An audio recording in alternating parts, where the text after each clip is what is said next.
అందరికీ నమస్కారం. నేను మీ ఆయుర్వేద డాక్టర్ చిట్టిపొట్ల మధుసూదన శర్మని. మనం ఈ వీడియోలో తెల్లటి బియ్యం తెస్తుంది మలబద్ధకం అనేటువంటి ఆసక్తిదాయకమైనటువంటి అంశాన్ని గురించి తెలుసుకోబోతున్నాం. ఈ రోజుల్లో పిల్లల నుంచి పెద్దల వరకు చాలామంది ఎదుర్కొనేటువంటి అత్యంత సర్వసాధారణమైనటువంటి సమస్య మలబద్ధకం, అంటే మోషన్ ఫ్రీగా కాకపోవడం. దీనికి అనేక రకాలైనటువంటి కారణాలు ఉన్నప్పటికీ ఒక ప్రధానమైనటువంటి అతి ముఖ్యమైనటువంటి కారణాన్ని గురించి తెలుసుకోబోతున్నాం. అది బియ్యం. ఈ రోజుల్లో బియ్యం లేనిది, బియ్యంతో చేసినటువంటి వంటకాలు లేనిది రోజు గడవనటువంటి పరిస్థితి ఆధునిక సగటు ప్రపంచంలో ఉంది. ఉదయం పూట టిఫిన్లో ఇంచుమించు అనేక రకాలైనటువంటి బియ్యంతో చేసినటువంటి వంటకాలు, ఇడ్లీ, దోశ, ఉప్మా, పొంగలి ఇలాంటివన్నీ కూడా, మధ్యాహ్నం పూట బియ్యంతో చేసినటువంటి ఆహారము, అన్నము, చాలామంది రాత్రిపూట కూడా బియ్యంతో చేసినటువంటి అన్నము, కొంతమంది మాత్రం చపాతీలు ఇలాంటివి, గోధుమలు ఇలాంటివి వాడుతూ ఉంటారు. ఈ విధంగా బియ్యము మనకు జీవనంతో ఆహార పదార్థాల్లో అతి ముఖ్యమైనటువంటి ప్రధాన ఆహార ద్రవ్యంగా మనం వాడుకోవడం జరుగుతుంది. దీంతోపాటు పాలిష్ పట్టినటువంటి బియ్యం, ఈ పాలిష్ పట్టినటువంటి బియ్యంతోనే మనం ఈ పదార్థాలన్నీ కూడా వండుకుంటున్నాము, తయారు చేసుకుంటున్నాము, తింటూ ఉన్నాము, కాలం గడుపుతూ ఉన్నాము. రెండవది, ఈ బియ్యంలో కూడా నాజూకైనటువంటి ముత్యాల లాంటి బియ్యాన్ని, మల్లెపూలు లాంటి అన్నాన్ని తినేటువంటి పరిస్థితి ఏర్పడింది. ఈ యొక్క బియ్యం మనం ఎలాంటి తీసుకున్నామంటే స్టేటస్ సింబల్లో భాగంగా సన్నటి బియ్యాన్ని మనం ప్రిఫర్ చేస్తున్నాము. ఆ సన్నటి బియ్యాన్నే రేట్ ఎక్కువైపోయినా, ఖరీదు ఎక్కువైపోయినా తెచ్చుకొని, బాగా పాలిష్ పెట్టినటువంటి బియ్యాన్ని తెచ్చుకొని వాడుకునేటువంటి పరిస్థితి ఏర్పడుతుంది. సన్న బియ్యాన్ని మనం అన్నంగా వండుకొని తినడం వల్ల సరిగ్గా నమిలే పరిస్థితి ఉండదు, పళ్ళ కింద సరిగ్గా మెదగవు, ఆ యొక్క అన్నాన్ని మనం మింగేస్తాము, జీర్ణ ప్రక్రియ దెబ్బతింటుంది. దీనివల్ల కూడా కొన్ని రకాలైనటువంటి ఇబ్బందులు ఎదురవుతాయి. ఈ విధంగా పాలిష్ పట్టినటువంటి బియ్యం వల్ల ఒక ఇబ్బంది అయితే, నాజూకైనటువంటి సన్న బియ్యం వల్ల కూడా మరొక ఇబ్బంది కలిగేటువంటి పరిస్థితి ఏర్పడింది.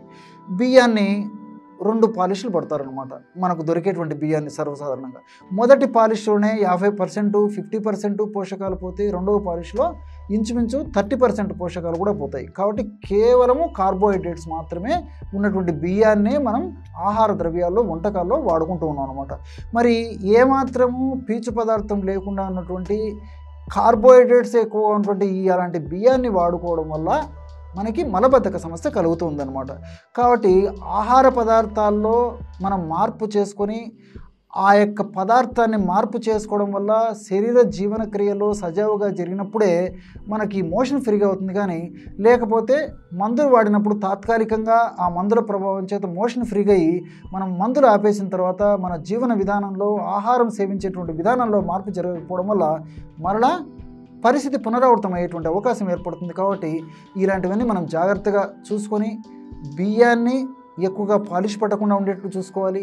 అదేవిధంగా ఒకవేళ వాడగలిగితే ముడి బియ్యం మంచిది, ఇలా లేకపోతే ఆ యొక్క పాలిష్ ఎక్కువగా పట్టకుండా ఉన్నటువంటి బియ్యాన్ని వాడాలి.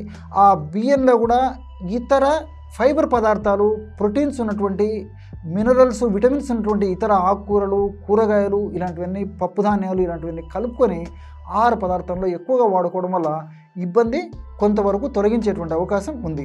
మరి ఈ యొక్క మోషన్ ఫ్రీగా అయ్యేందుకు ఈ విధంగా తెల్లటి బియ్యం వల్ల మనకు మోషన్ కావడం లేదు, మోషన్ కాకపోవడం వల్ల ఇతర అనేక అనర్థాలు కలుగుతాయి. కాబట్టి మోషన్ ఫ్రీగా అయ్యేందుకు ఎలాంటి ఔషధాన్ని వాడుకోవాలంటే 3 పదార్థాలతో ఔషధాన్ని తయారు చేసుకుని వాడుకోవచ్చు.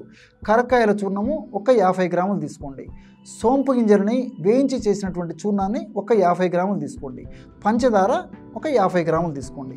ఈ 3 చూర్ణాలని ఒక్కొక్కటి 50 గ్రాముల చొప్పున తీసుకోవడం వల్ల 150 గ్రాముల చూర్ణం తయారవుతుంది.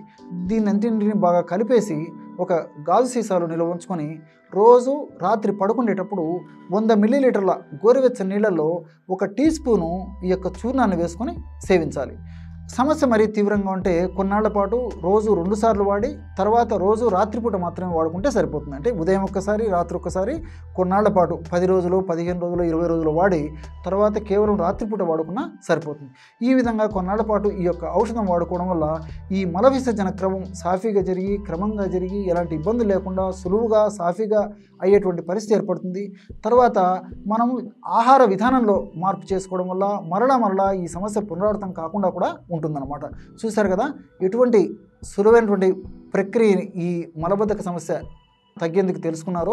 అంతేకాకుండా ఎటువంటి జాగ్రత్తలు తీసుకోవాలో, ఎలాంటి బియ్యం తీసుకోవడం వల్ల మనం ఇబ్బందులు ముఖ్యంగా ఈ మలబద్ధక సమస్య ఇలాంటి సమస్యలు ఎదుర్కొంటున్నామో తెలుసుకున్నారు కదా.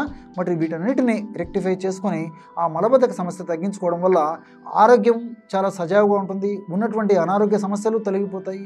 భవిష్యత్తులో ఇతర అనేక రకాలైనటువంటి రుగ్మతలు అనారోగ్యాలు కలగకుండా మన దేహం మనల్ని సదా రక్షిస్తూ ఉండేందుకు కూడా మనం తీసుకున్నటువంటి ఈ జాగ్రత్తలు ఉపయోగపడతాయి. చూశారు కదా ఎటువంటి చక్కటి అంశాన్ని ఈ వీడియోలో తెలుసుకున్నారో. మరొక వీడియోలో మరొక అంశంతో మళ్ళీ కలుద్దాం. అంతవరకు నమస్కారం. మీ చిట్టిబొట్ల.